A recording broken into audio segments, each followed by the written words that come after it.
Breaking news on WIS at 5. Take a look at it. A whole lot of shaking in the Midlands this afternoon. 3 more earthquakes rocked the area in less than 2 hours. Yeah.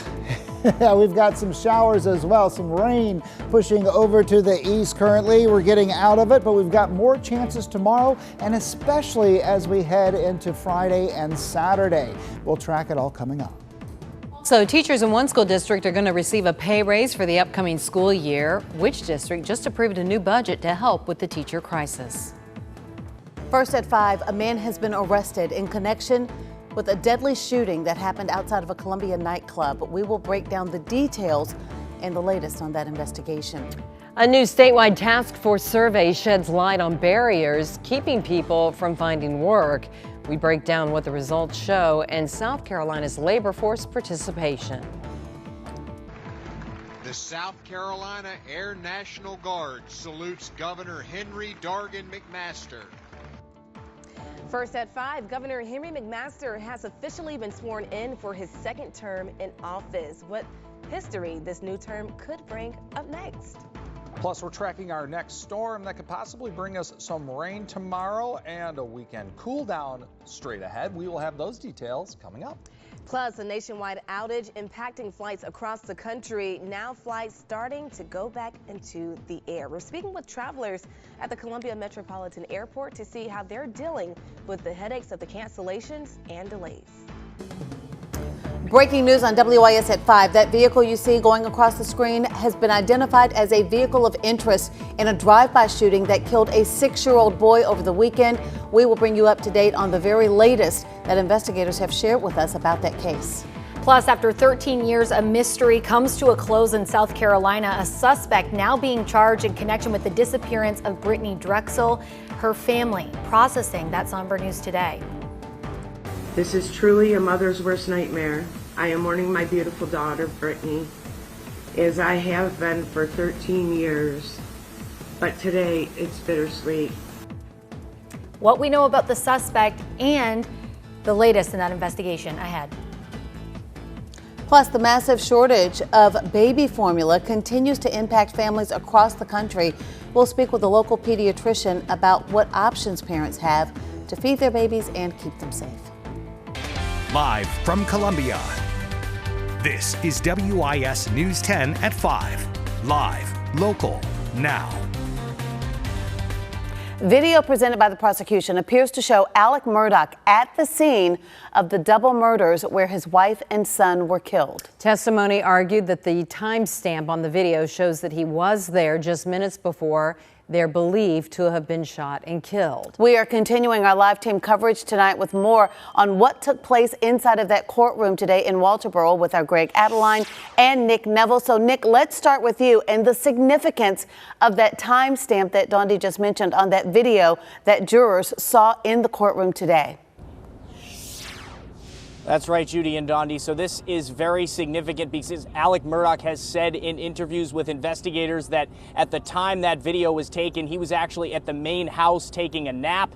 And he says that the last time he saw his wife and son was at dinner. Now, when this video played out in the courtroom today, Alec Murdaugh was seen crying, rocking back and forth. SLED forensics expert Lieutenant Brett Dove testified that the video was recorded at 8:45 p.m. 3 distinct voices can be heard. Prosecutors say those are the voices of Maggie, Paul, and Alec. Get back. Get back.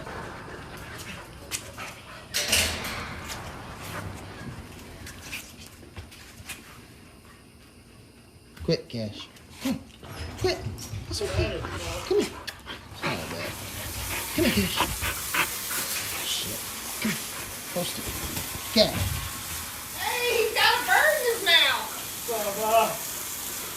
Hey, Bubba. That's a guinea. This is a chicken. Come here, Bubba. Come here, Cash. Come here, Bubba. Cash. Quit. Come here, Bubba.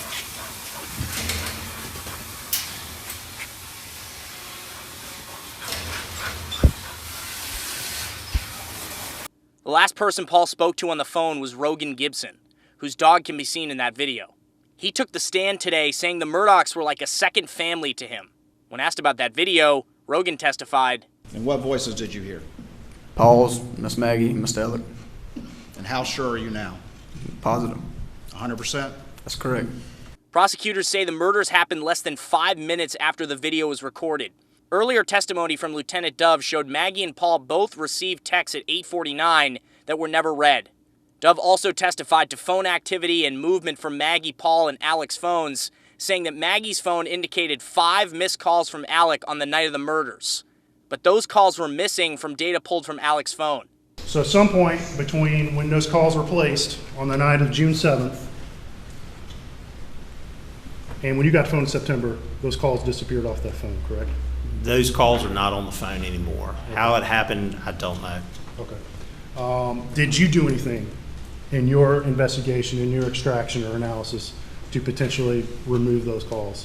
No, sir, I did not. Now, in cross-examination of Dove, the defense asserted that Alec Murdaugh could not be the killer because Alec and Maggie's phones were in 2 different locations when Maggie's phone had its last movements recorded. Reporting in Walterboro, Nick Neville, WIS News 10. All right, Nick Neville, thank you so much. Now we want to get a check on the latest that has happened later this afternoon from the courtroom. Joining us for that angle, Greg Adeline, to tell us more about what has happened so far. Greg? Well, Judy, Don D. Rogan Gibson taking the stand. You saw a little bit of that in Nick's piece just moments ago, and it was compelling testimony, really, because it undercuts, as we mentioned, Alec Murdaugh's alibi. Alec Murdaugh in a statement of alibi saying that he left the Moselle property around 9 o'clock after taking a nap, said he laid down for a nap at about 8 o'clock. And so there's 2 instances that Gibson testified from the stand about information he was privy to. First, it was a phone call that he shared with Paul Murdaugh at 8:40. Some of the timeline leading up to this so crucial. At 8:40, a phone call was shared between Gibson and Paul Murdaugh in which they are talking about a dog that's staying at the Moselle Kennels, a dog named Cash that belongs to Gibson. Gibson couldn't keep it at the house that he was staying at. Instead, it had to be at the kennels. And so they were talking about an injury to that dog, and really a plan was formed in which Paul would take a video of the injury to that dog. Now that video played out at 8:44, 4 minutes after, and in both the call and the video, Gibson testified from the stand that he heard Alec Murdaugh in the background. How sure was he? Well, he said he was 100% sure. This places Murdaugh at the scene 5 minutes before prosecutors say the murders happened. It contradicts that statement of alibi when he said he was sleeping and got up and left. And that was something immediately that the defense pounced on. In cross-examination, Jim Griffin asking Gibson if he ever saw any sort of family problems between the Murdaughs. Take a listen. Would you see Alec openly show his display of affection and love to Maggie? Yes, sir. And from your observation, they have a close, good relationship? That's correct. And they were loving to each other and to Paul and Buster and their friends, correct? That's correct. And can you think of any circumstance that you can envision, knowing them as you do, where Alec would brutally murder Paul and Maggie? Not that I can think of. Thank you.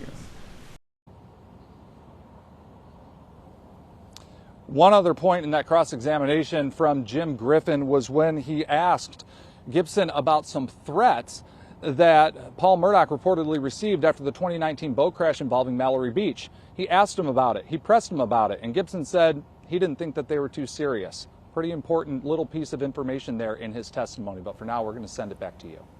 So, Greg, before we let you go, some quick observations about inside of the courtroom, because you've had a seat inside to watch as some of these compelling moments have played out. What, if any, reaction have you seen from some of the members of the jury? Yeah, with these jurors, you know, it's interesting, Judy, that you mentioned that. There are certain times when, of course, they're engaged, but especially in some of these days where we've seen different bombshells, whether it be recorded audio or video that's shown to the jury, or in yesterday's testimony, just that detailed timeline. It was very tedious. It was very technical. It came at about 4:45, 5 o'clock, and you got to imagine at that point, jurors in many ways have listened to hours and hours of testimony. You wonder just how effective it was for them at that point. But when they're able to see a video, and then when they're able to hear a witness like Gibson, somebody who could put it in very plain spoken English about what he heard on that call and what he heard in that video, that is very effective. And the jury was listening and they were attentive. All right, Judy, great Dondi. insight as always, Greg. Thank you so very much. We want to remind you, yes, indeed, we will have expert legal analysis coming up in our second half hour from trial lawyer Carl B. Grant about today's testimony and developments in the courtroom. And to keep up with what's going on in the trial, go to our streaming apps, the WIS News 10 app, YouTube, Roku, and Fire TV. Good evening, everyone. I'm Dondi Mercer-Plank. And I'm Greg Adeline. Thanks for joining us. We begin with breaking news at 6. A shooting inside Columbiana Center Mall earlier today leaves 12 people hurt. 10 were shot. 2 were hurt in a stampede. And we now know that 3 people have been detained. Columbia Center is located off Interstate 26 on Harbison Boulevard in Columbia. It is located in the popular Harbison Shopping and Entertainment District. As you can imagine, that is a very busy area, really every day of the week, especially on a Saturday. Take a look at this map of the mall's floor plan. The shooting began outside the Gap, which is circled there, which is near the mouth of the food court. Across from the Gap is another popular store that would have been near the line of fire, Express, and the Foot Locker store there as well in the line of fire. The Gap is really smack dab in the middle of all the action that takes place near the eateries, the stores, and the main thoroughfare through the building. Nick Neville is joining us at the mall right now. So Nick, what can you tell us about what you're hearing out there? Yeah, Greg. So as you and Dondi have been saying, just a really chilling afternoon here at the Columbiana Center Mall. Police initially heard reports of shots fired just shortly after 2:30 near the Gap store, and they brought quite a law enforcement response.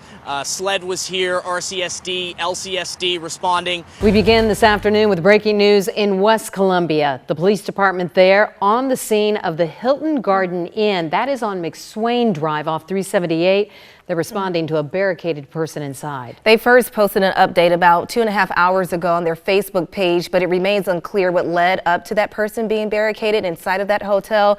Police, though, asking people in that area to stay clear as law enforcement continues to work to resolve that situation. We want to go to our Chris Joseph. He is as near to the scene as can be. Chris, bring us up to speed on what you know. Well, thankfully, nothing dramatic has happened as of yet. Right now, we are obviously several yards away from Sunset Boulevard. We're down in a hill. As we've been touching on throughout the hits that we have been here, 2 reasons. One, for our own safety, and second, we don't want to broadcast the position of any law enforcement officers.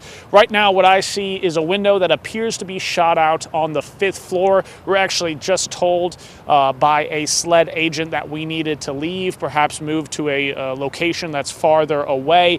No real updates from the city of West Columbia at this point, who is handling the media contacts for its police department. All we know right now, barricaded individual. We don't know if that individual is armed. We don't know why they got there, who they are, if there's anybody else.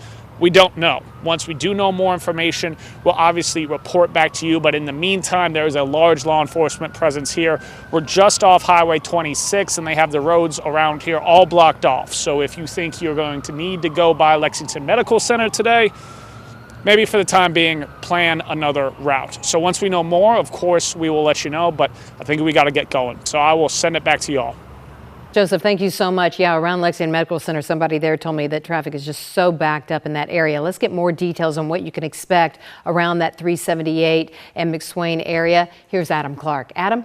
Thank you very much, Dondi. Yes, indeed. We've got the incident right here on our map. Several reports right here, but this is what we're really talking about, where this exclamation point is. 378 Sunset Boulevard, a road blocked between I-26 exit 110 and Kalecki Drive right there. So here's a close-up view. You can see right here the exit is closed as well, so you're not even going to be able to get off right here at exit around 110 or so. Good afternoon, everyone. Thanks so much for joining us for your News at 5.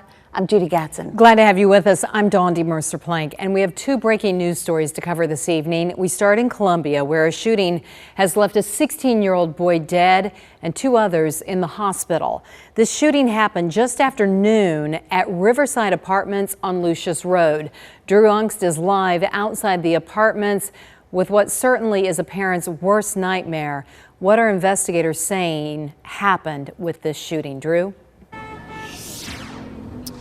Yeah, Donnie, the first thing they're saying is, like you mentioned, a 16-year-old was killed. Two other teenagers were injured. They were taken to the hospital with what CPD is calling serious injuries. Now, Chief Holbrook says it's very early in the investigation, too early to say exactly who all was involved in this shooting, why this shooting happened, and they're not talking about any suspects or anyone that has been arrested at this time. Right now, the scene here has pretty much wrapped up. Police have left the area. There's just some neighbors still lingering outside here. But Chief Holbrook mentioned the young ages of the people that were involved in the shooting, the two people that were hurt and the one person who was killed, mentioning that, you know, they probably should have been in school themselves. We've also seen at least 4 or 5 school buses come by, drop off kids, those kids forced to walk by the crime scene, and Chief Holbrook addressing how something has to change when it comes to these shootings in the community.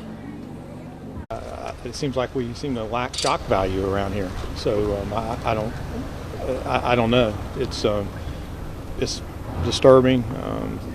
I mean, we're sick and tired of it, but I hope that at some point there's going to be some shock value to our community, and they finally say enough's enough.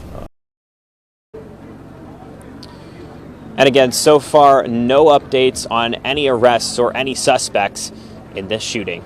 Live in Columbia, Drew Ungst, WIS News 10. All right, Drew, thank you. And we'll have another live report ahead from Drew at 6.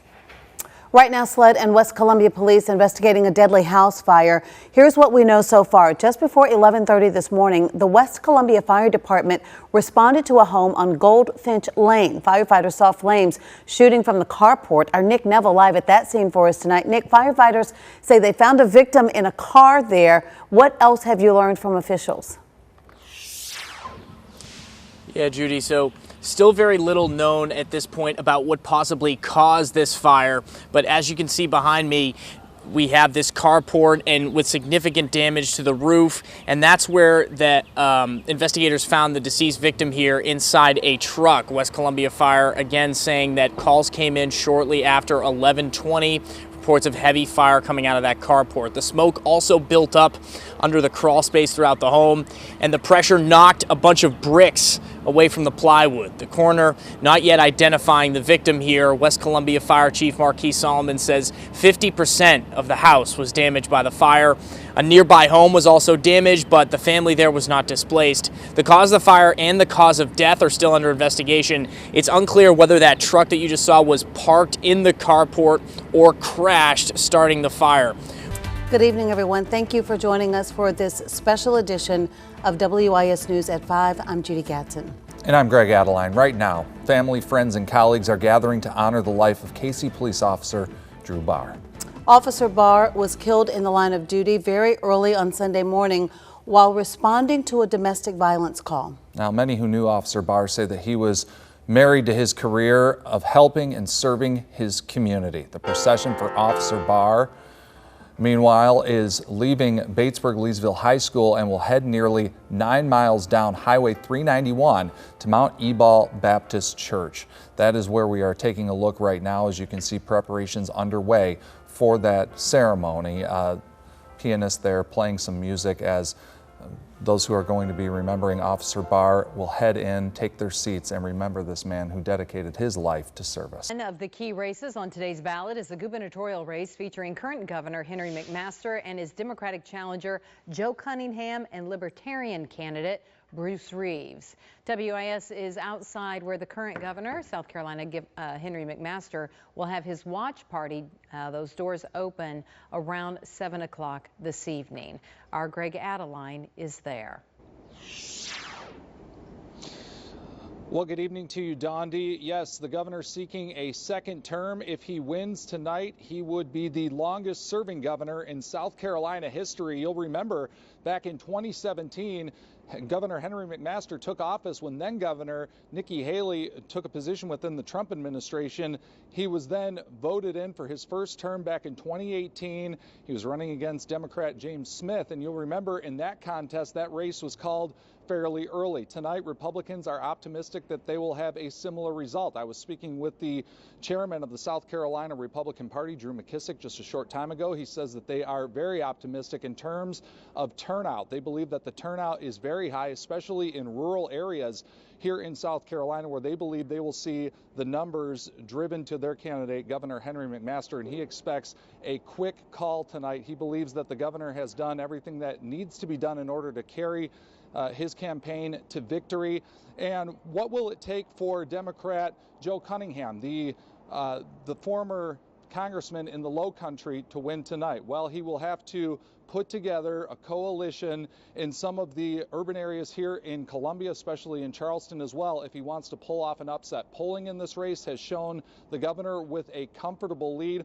We will see if that holds up. In the meantime, polls, as you mentioned, close at 7 o'clock tonight. We will be covering this race until the race is called, and even beyond that, we expect the results to come in, of course, on air, online, WISTV.com. We'll have full coverage for you throughout the evening. But that's the latest from out here outside the Pastides Alumni Center in Columbia. Greg Adeline, WIS News 10. Back to you. All right, Greg, thank you so much for that live report. We are continuing our live Election Day team coverage, turning to one of the opponents for Governor Henry McMaster, of course, Democratic candidate Joe Cunningham. Our Billie Jean Shaw is live tonight at the American Theater in Charleston, where his campaign is holding their Election Watch headquarters this evening. Billie Jean. Well, good afternoon, Judy and Dondi. You know, Joe Cunningham today says he is feeling like a winner. His mindset is in a winning mindset already. He is telling us that he believes this will be a close race between incumbent Republican Governor Henry McMaster, but he is expected to win. You know, over the last year and a half since announcing that he was running for governor last April, Cunningham has really been talking about running on a campaign of freedom. He says that if elected, he was vowing to legalize sports betting, medical marijuana, protect abortion access, increase teacher pay, and eliminate the state income tax. Today, Cunningham, though, repeating to reporters what we heard on the debate stage 2 weeks ago, touting Governor McMaster's age, saying not only is he the oldest governor elected in the state, but he's old in his way of thinking, which is what Cunningham says will attract voters to the polls, leading him to become our state's next top leader. We've done a great job of putting on full display the contrast that exists between our oldest governor in our state's history and our campaign. And it's not just the age, it's the age in which he's living. It's the fact that he's been trying to drag our state backwards for the entire time that he's been in politics. Y'all heard him on the debate stage saying that he supports banning same-sex marriage. You all have heard him voice his support for an outright ban on abortion with no exceptions for rape, incest, or life of the mother. And we're running on new ideas.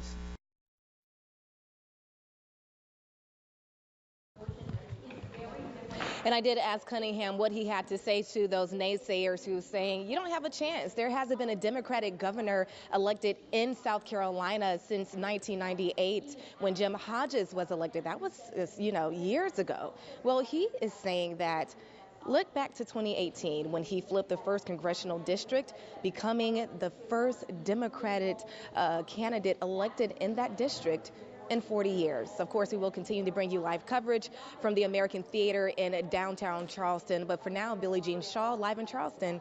Back to you. Well, what a headache it was today for millions of those who were hoping to catch their flights after an FAA safety system failure grounded all U.S. flight departures for about an hour and a half. As you can see behind us with the Hartsfield-Jackson Atlanta International Airport, things are moving smoothly now, Greg. And that failure is being blamed on a computer outage.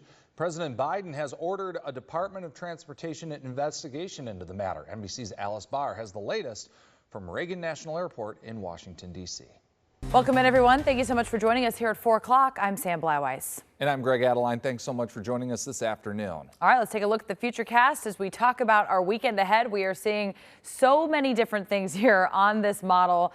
Obviously, a lot to decipher. And at the end of it all, the takeaway is this: no matter what we get, it is going to be tricky for many drivers out there on the roadways. So let's bring in Chief Meteorologist Dennis Brown to explain what we're seeing there on that forecast. Yeah, Chief, a lot can change, but it looks like we may see some freezing rain there.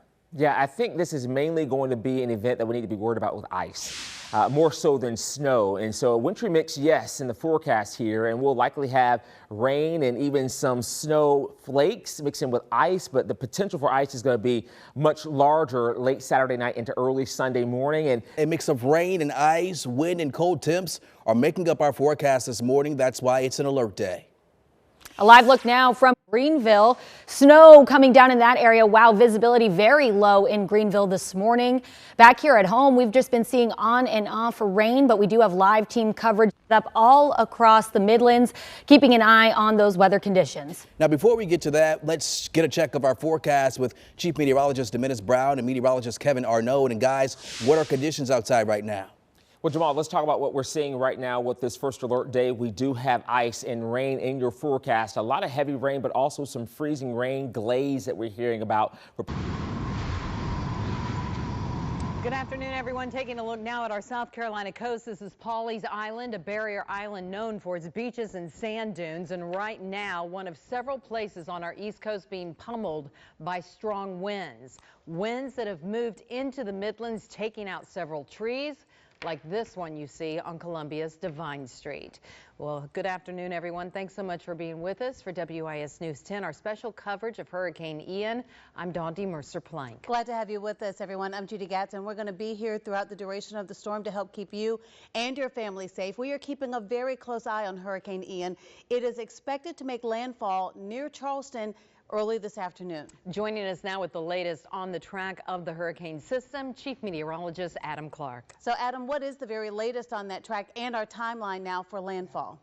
Yeah, it'll be this afternoon right around 2 to 3 o'clock.